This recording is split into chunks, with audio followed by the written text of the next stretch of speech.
Siamo molto onorati e lusingati di avere qui anche questo evento, quest'anno anche il consigliere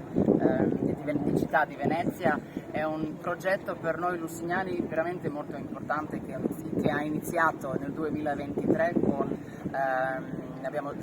abbiamo ospitato, diciamo, una delegazione veneta qui a Lussino nel giugno del 2023, anche con degli ingegneri che hanno fatto poi dei lavori e degli studi che ci aiutano forse anche con le acque i nostri problemi qui a Lussino. Poi abbiamo avuto un incontro a ottobre a Venezia nel 2023 con anche assessore De Martin del Comune di Venezia che è stato presente. Abbiamo firmato, diciamo, un'intesa per questo progetto Europa Nord-Est, che ha avuto tante attività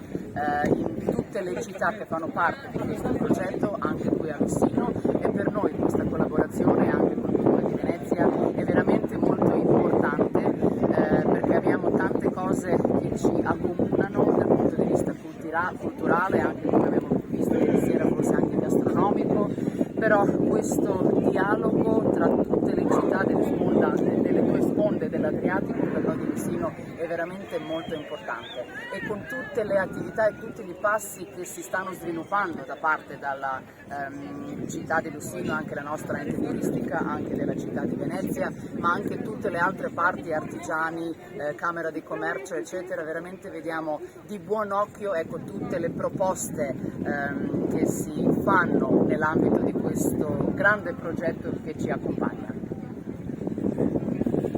Io volevo ringraziare il sindaco, la sindaca di Lussino, brava, bravissimi per la vostra lungimiranza. Siamo entrati in questo contesto, soprattutto io in questo momento all'amministrazione di Venezia, e diamo tutto il nostro